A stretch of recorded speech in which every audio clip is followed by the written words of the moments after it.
আসসালামু আলাইকুম। আমরা সূরা ইউসুফের 41 নম্বর আয়াত থেকে এখন আলোচনা শুরু করব ইনশাল্লাহ।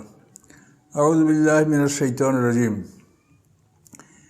ইয়া সাহিবাই সিজনে আম্মা আহাদুকুমা ফায়াসি রাব্বাহু খামরা ওয়া আম্মাল আখারু ফায়ুসলাব ফাতাকুলুত তায়রু মির রাসিহি কুজিয়াল আমরুল্লাযী ফিহি তাস্তাফতিয়ান। আল্লাহ রাব্বুল আলামিন বলেন,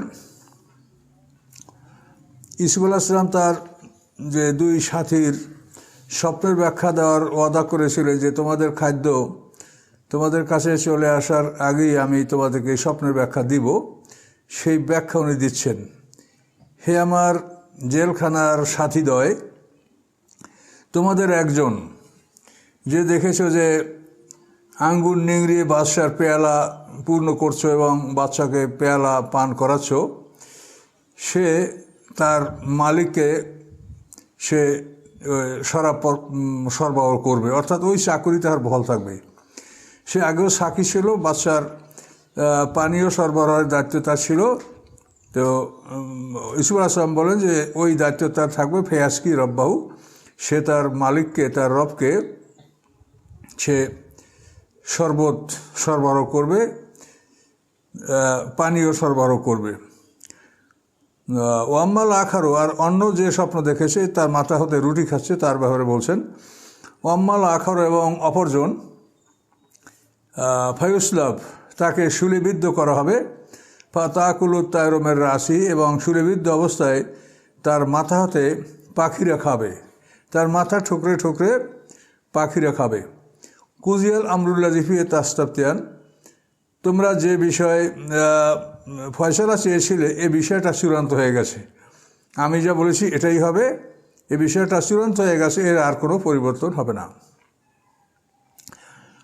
স্বপ্নের ব্যাপারটা সবসময় ভালো লোকের কাছে বলতে হয়। কল্যাণ, আপনার যে কল্যাণকামী শুভাকাঙ্ক্ষী তার কাছে বলবেন। সে প্রথম ব্যক্তি যে স্বপ্নের ব্যাখ্যা করবে ওটাই স্বপ্নের ফয়সালা, ওইটাই ফলাফল। তবে সাধারণভাবে স্বপ্ন দেখলে কাউকে না বলা সর্বোত্তম। আর খারাপ যদি মনে হয় তাহলে এতটুকু বলবে যে খায়রুল্লানা ওয়াশারুল্লাহ আদায়না, এই বলে বাম দিকে 3 বার হালকা থুতু নিক্ষেপ করবে, তাহলে স্বপ্নের কুফল থেকে আল্লাহ তাআলা রক্ষা করবেন। এভাবে আল্লাহ রাসূল বলেছেন। তো এখন ইউসুফ আলাইহিস সালাম যে ব্যাখ্যাটা দিলেন তার কারণ হলো, ও যে সাকি সে দেখেছিল যে সে আঙ্গুর গাছের একটা লতার কাছে দাঁড়িয়েছে, সেখানে 3টে আঙ্গুরের থোকা। তো এর অর্থ হলো যে 3 দিন পরে তোমাকে জেল থেকে বের করা হবে এবং তোমার চাকরিতে পুনর্বহাল করা হবে। আর ওই ছেলে অন্যজন যে দেখেছিল মাথায় ঝুড়ি বহন করছে, তার মাথায় 3টে ঝুড়ি ছিল, একটা ঝুড়িতে রুটি ছিল, অন্য ঝুড়িতে অন্য খাবার ছিল। এর অর্থ যে 3 দিন পরে তোমাকে জেল থেকে বের করা হবে এবং তারপর তোমার ফাঁসি, শুল, এটা কার্যকর করা হবে। তো ইউসুফ আলাইহিস সালাম এভাবে স্বপ্নের ব্যাখ্যা দিলেন এবং এটাই বাস্তবায়িত হলো। ওয়াকালা লিল্লাযী যন্না আন্নাহু নাজুম মিনহুমা, এবং তিনি ওই ব্যক্তিকে বলেছিলেন যার প্রতি তিনি ধারণা করেছিলেন যে দুজনের মধ্যে থেকে ও মুক্তি পাবে, তাকে বলেছিলেন কি, উজকুরনি ইনদা রাব্বিক, তুমি তোমার রবের কাছে আমার কথা একটু বলিও, আমার কথা স্মরণ করিয়ে দিও যে ইউসুফ আলাইহিস সালাম জেলে আসছে, সে তো অন্যায়ভাবে জেল খাটছে, এই কথাটা তুমি তোমার রবের কাছে একটু স্মরণ করায় দিও।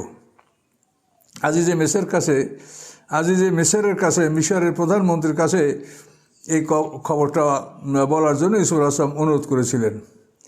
কিন্তু ওই লোক জেল থেকে বের হয়ে গেল, চাকরি তার বহাল হলো। ফানসাহু শয়তানু যিকরা রব্বি, শয়তান তাকে ভুলিয়ে দিল যে সে তার রবের কাছে ইউসুফ আলাইহিস সালামের এই খবরটা বলবে, এটা শয়তান তাকে ভুলিয়ে দিয়েছিল। শয়তান ভুলিয়ে দেওয়ার ফলে ওই লোকটি তার রবের কাছে ইউসুফ আলাইহিস সালামের কথা বলতে পারে নাই। ফালাবিসা ফি সিজনি বিদআ সিনিন, ইউসুফ আলাইহিস সালাম জেলের মধ্যে অন্তত 7 বছর তিনি অতিবাহিত করেছিলেন। এই স্বপ্নের ব্যাখ্যা দেওয়ার পরে 7 বছর, এর আগে তিনি 5 বছর জেল খেটেছেন। তার জেল খাটার মোট বয়স হয়েছিল, মোট সময় ছিল 12 বছর। স্বপ্নের ব্যাখ্যা দেওয়ার আগে 5 বছর, স্বপ্নের ব্যাখ্যা দেওয়ার পরে 7 বছর। তাফসীরকাররা বলেন যে ইউসুফ আলাইহিস সালাম তার জেলখানার সাথীকে বলছিলেন যে আমার কথা তুমি তোমার মালিককে বলিও। তো এই কথায় আল্লাহ তাআলা অসন্তুষ্ট হয়েছেন। জিবরিল আমিন এসে ইউসুফ আলাইহিস সালামকে বলেন যে আল্লাহ তাআলা আপনার ব্যাপারে এই কথাগুলি আমাকে বলতে বলেছেন যে আপনি ছোটোবেলায় আপনার পিতার প্রিয় ছিলেন, পিতার কাছে আপনাকে প্রিয় করে তোলা এটা কার দায়িত্ব ছিল? এটা আল্লাহ করেছে। এরপরে আপনি বড় হয়েছেন, আপনি কৈশোরে আপনি অ্যাডোলসেন্সিতে উপনীত হয়েছেন, তখন আপনাকে কুয়ায় নিক্ষেপ করা হয়েছিল, সেখান থেকে আপনাকে আল্লাহ রক্ষা করেছে। বড় হওয়ার পরে আপনি সেখান থেকে বের হওয়ার পরে আপনি মিশরে একটা সুন্দর পরিবারে আপনি আপনার বাসস্থান লাভ করেছেন, এটা আল্লাহ করেছে। এরপরে এক নারী আপনাকে অন্যায়ের জন্য আহ্বান করেছিল, সেখান থেকে আপনাকে আল্লাহ রক্ষা করেছে। তো যে আল্লাহ এই সব কিছু আপনাকে জন্য করেছে, সে আল্লাহ আপনার জন্য অবশ্যই কিছু কাজ অবশ্যই করতে পারতো, কিন্তু আপনি কেন একটা মানুষের কাছে আপনার দুঃখ দুর্দশার কথা একটা মানুষের কাছে বলার জন্য বললেন? আল্লাহ বিষয়টা পছন্দ করেন নাই, এই জন্য আপনাকে 7 বছর জেল খাটতে হবে। ইউসুফ আলাইহিস সালাম বললেন যে আমি 7 বছর জেল খাটাতে কি আল্লাহ সন্তুষ্ট হবেন? বলে হ্যাঁ। বলে তাহলে আমার কোনো আপত্তি নেই, আমি এভাবেই থাকতে রাজি আছি। এগুলি তাফসীরকারদের কথা। তো পয়গম্বরদের সামান্য ব্যতিক্রম এটা আল্লাহ তাআলা তাদের পাকড়াও করে এবং তার জন্য জিজ্ঞাসাবাদ করে থাকেন। তো আমরা যারা সাধারণ মানুষ, তাদেরকে এত খুঁটিনাটি ব্যাপারে আল্লাহ হয়তো জিজ্ঞাসাবাদ করবেন না। পয়গম্বরদেরকে আল্লাহ বেশি ভালোবাসেন, তাদের মান মর্যাদা অনেক বড়, এই জন্য তাদের খুঁটিনাটি ব্যাপারেও আল্লাহ তাআলা তাদেরকে অনেক সময় জিজ্ঞাসাবাদ করে থাকেন। তো জেলখানার 2 সাথী বেরোয় গেল। এরপরে আসলো অপর ঘটনা। ওয়াকাল আল মালিকু ইন্নী আরা সাবা বাকারাতিন সিমানিন ইয়াকুলুন্না সাবুন ইজাফ। মিশরের মালিক আকবর, শ্রেষ্ঠ ক্ষমতাধর বাদশাহ রাইয়ান ইবনে ওলীদ আমালিক, তিনি আমালেক সম্প্রদায়ের লোক ছিলেন। আপনাদেরকে স্মরণ করাই দিচ্ছি যে এই মিশর সিরিয়া উত্তরাঞ্চলে 2টা জাতি প্রবল ছিল, একটা হলো আমালেক আর একটা হলো বনি ইসরাইল। তো এরা 2 ভাই। আমালেক হচ্ছে ইয়াকুব আলাইহিস সালামের বড় ছেলে আয়েজের বংশধর, আর বনি ইসরাইল হলো ইয়াকুব আলাইহিস সালামের দ্বিতীয় ছেলে, বনি ইসরাইল হচ্ছে ইয়াকুব আলাইহিস সালামের বংশধর। ইসহাক আলাইহিস সালামের 2 ছেলে আয়েজ, ইয়াকুব, এরা যমজ। তো ইসহাক আলাইহিস 2 ছেলে যমজ, এর মধ্যে আয়েজ আগে জন্মগ্রহণ করছে, ইয়াকুব তারপরে জন্মগ্রহণ করছে। এই 2 ভাই। ইয়াকুব মানে অনুজ, অগ্রজ অনুজ। তো এই 2 ভাইয়ের বংশই হলো, আয়েজের বংশ হলো আমালেক, আর ইয়াকুব আলাইহিস সালামের বংশ হলো বনি ইসরাইল। তো এদের দুজনেরই পিতা ইসহাক আলাইহিস সালাম। ইসহাক আলাইহিস সালাম পিতা ইব্রাহিম আলাইহিস সালাম, এবং ইসহাক আলাইহিস সালাম ইব্রাহিম আলাইহিস সালামের দ্বিতীয় সন্তান। 120 বছর বয়সে তিনি মা সারার পেট হতে তিনি ভূমিষ্ঠ হয়েছিলেন। এই 2টা বংশ আমালেক এবং বনি ইসরাইল, এরা সিরিয়া, মিশর, ইরাক, তারপর মাদায়েনের কিছু অংশ, এইসব অঞ্চলে তারা বসবাস করত।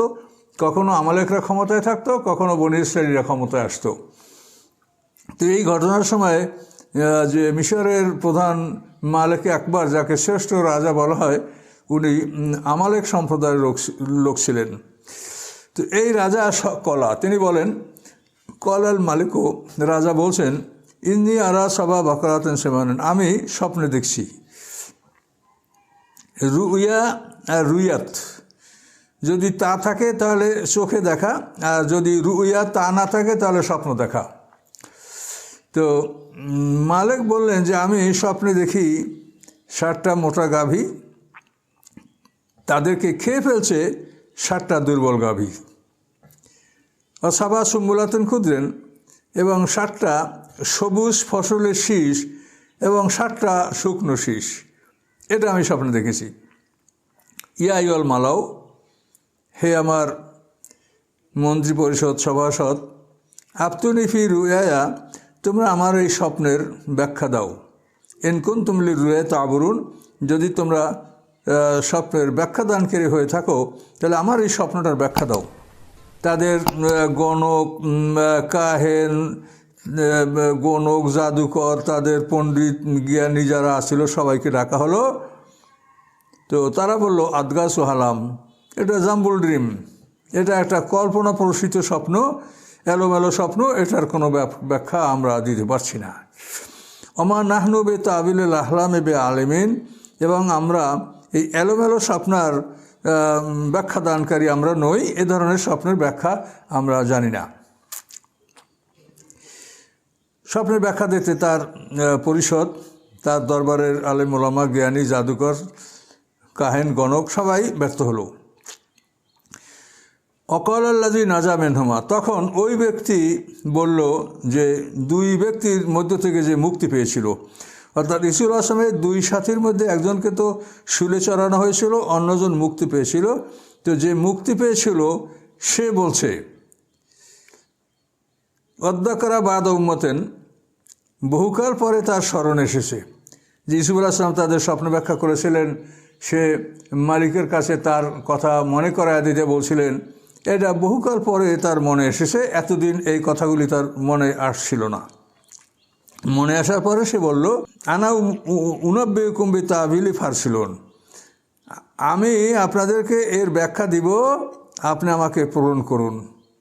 তাফসিরে বলা আছে যে মালিক আকবরের কাছে সে হাঁটু গেড়ে বসে তার কাছে অনুরোধ করলো যে আমাকে আপনি জেলখানায় পাঠান, জেলখানায় এক ব্যক্তি আছে যে স্বপ্নের সঠিক ব্যাখ্যা দিতে পারে, আমি এই স্বপ্নের সঠিক ব্যাখ্যা নিয়ে এসে আপনাদেরকে জানাবো, আমাকে সেখানে প্রেরণ করুন।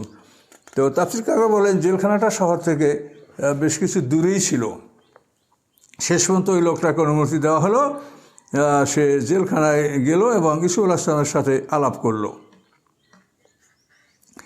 তো জেলখানায় গিয়ে ওই লোকটা বলল ইউসুফ আইয়া সিদ্দিক, ইউসুফ হে সত্যবাদী, আফতেনাফি সাবে বাকারাতেন সেমানেন, আপনি আমাদেরকে ফতুয়া দিন, সমাধান দিন 60টা মোটা গাভীর ব্যাপারে। সেমানেন মোটা, মোটা তাজা তরুতাজা গাভী, ইয়াকুল হন্না সাবুনে জাব, এই 60টা মোটা গাভীকে 60টা শুকনো গাভী খেয়ে ফেলেছে।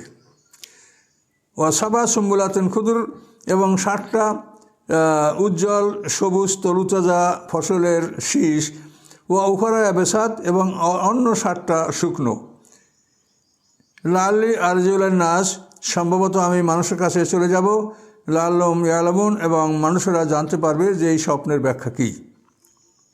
এভাবে ওই মুক্তি পাওয়া লোকটি ইসুফ আসলামের সাথী যে জেল থেকে মুক্তি পেয়েছিল, সেই লোকটা ইসুফ আসলামকে এভাবে বিষয়টা বলে দিল, বর্ণনা করল।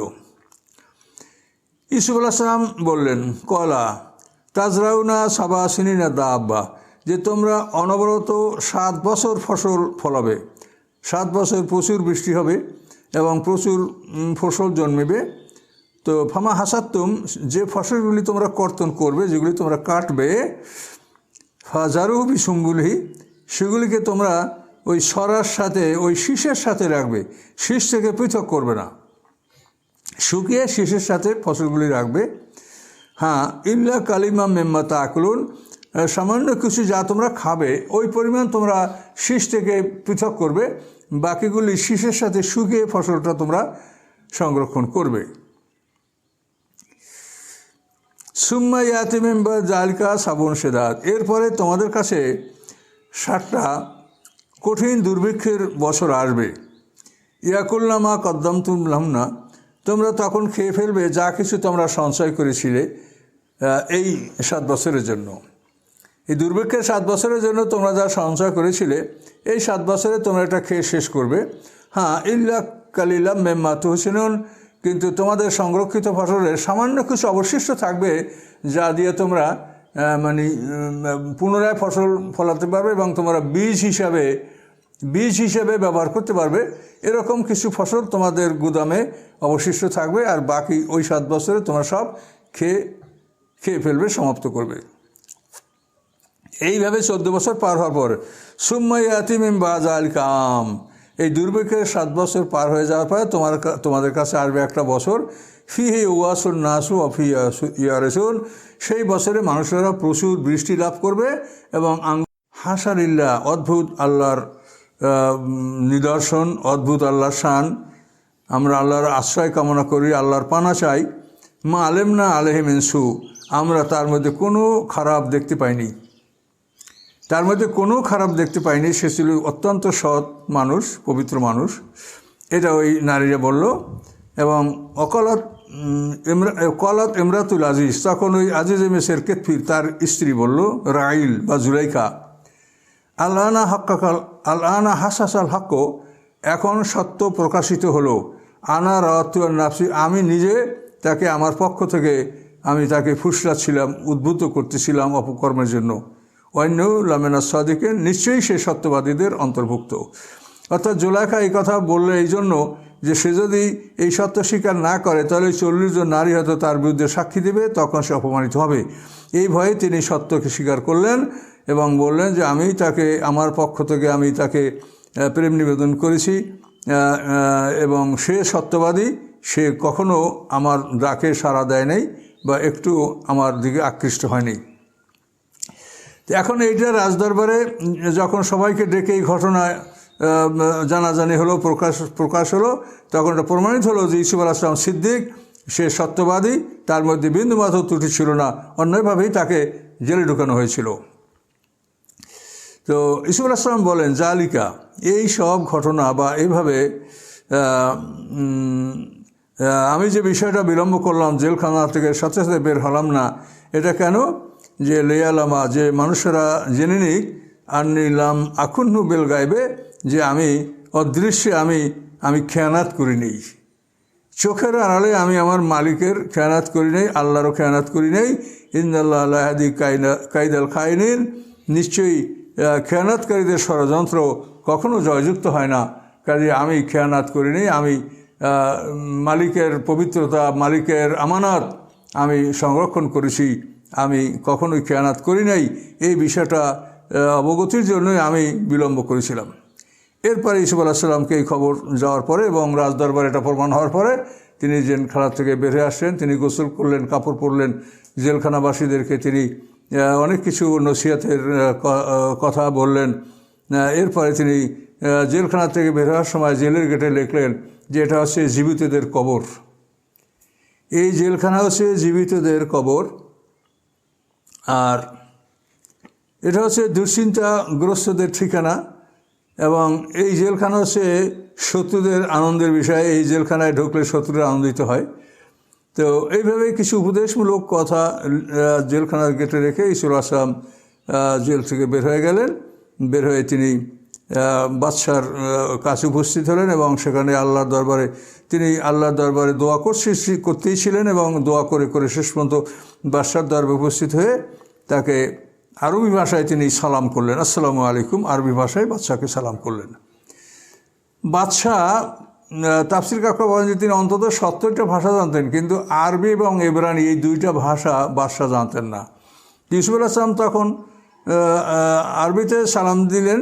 বাদশাহ বললেন যে এটা কী ভাষা? উনি বললেন এটা আরবি ভাষা, এটা আমার চাচা ইসমাইল আলাইহিস সালামের ভাষা। ইসমাইল আলাইহিস সালাম মক্কার অধিবাসী ছিলেন। ইনি বললেন এটা আমার চাচা ইসমাইল আলাইহিস সালামের ভাষা, এটা আরবি ভাষা। এরপরে ইব্রানি ভাষায় তাকে সালাম দিলেন এবং বাদশাহ যে কোনো ভাষায় তার সাথে কথা বলছিলেন, ইউসুফ আলাইহিস সালাম সেই ভাষাই তার জবাব দিচ্ছিল। বাদশাহ অবাক হয়ে গেছেন যে এই ছেলে এত অল্প বয়সেই এতগুলি ভাষা আয়ত্ত করেছে। ইউসুফ আলাইহিস সালামকে আল্লাহ তাআলা বহু জ্ঞান দান করেছিলেন। তো এইভাবে বাদশার কাছে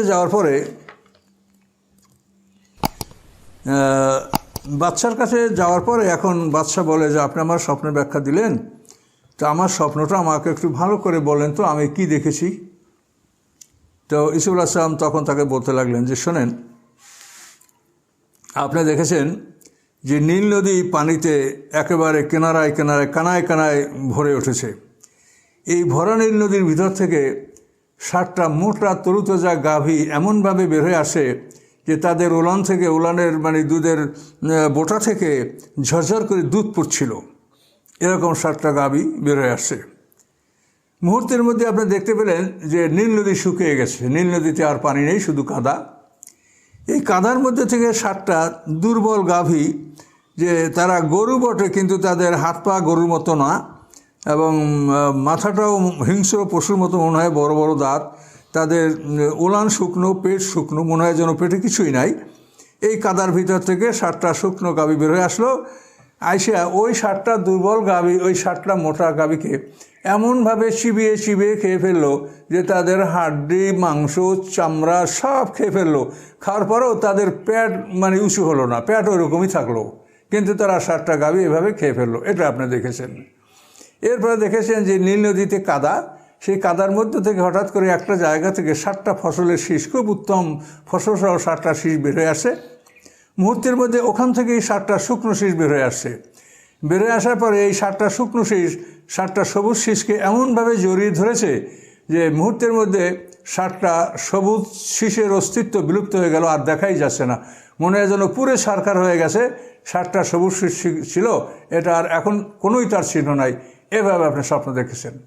রাজা সন্তুষ্ট হলেন যে হ্যাঁ, আসলে আমি স্বপ্নটা এভাবেই দেখেছি। তো ইউসুফ আলাইহিস সালাম জেল থেকে মুক্তি পাওয়ার পরে তার একটা প্রশংসা সবার মুখে, এবং এ ব্যাপারে তার মনেও কোনো অহংকার আসে কিনা মানুষ হিসেবে, সেজন্য তার অভিব্যক্তি, তার উক্তিটা আল্লাহ তাআলা এখানে কোরআনে তুলে দিয়েছেন। জেলখানা থেকে বের হওয়ার পর ইউসুফ সালাম বলেন যে আমার পবিত্রতা রাজদরবারে সমগ্র মিশরে প্রমাণিত হলো, কিন্তু তারপরও ওমা উবারিউ নাফসি, আমার নফসকে, আমার নফসে আম্মারাকে আমি কখনো পবিত্র মনে করি না। তার কারণ ইন্না নফস আল আম্মারাতুম বিসু, মানুষের নফস সবসময় মানুষকে খারাপ কাজের দিকে আহ্বান করে। এটা হলো প্রকৃতি। ফুজুর এবং তাকওয়া দুইটা জিনিস দিয়ে আল্লাহ মানুষ সৃষ্টি করেছেন। কাজেই এই ফুজুর, নফসে আম্মারা, এটা প্রত্যেক মানুষের মধ্যে আছে, এবং এটা সবসময় মানুষকে খারাপ কাজের দিকে আহ্বান করে, এবং আমাকেও করে। কিন্তু রক্ষা কে পায়? ইল্লা মান রাহেমা রব্বি, আমার রব যাকে রক্ষা করেন সেই নফসে আম্মারার আক্রমণ থেকে আত্মরক্ষা করতে পারে। কিন্তু নফসে আম্মারা আমারও আছে, সবারই আছে, এবং নফসে আম্মারা সবসময় মানুষকে খারাপ কাজের দিকে আহ্বান করে, এবং এ থেকে কোনো মানুষ মুক্ত নয়। মুক্তি পায় কে? ইল্লা মা রাহেমা রব্বি, যাকে আমার রব মুক্তি দেন। এই অভিব্যক্তি, এই উক্তিটি ইউসুফ আলাইহিস সালাম করলেন যাতে তার মধ্যে কোনো অহংকার প্রকাশ না পায়।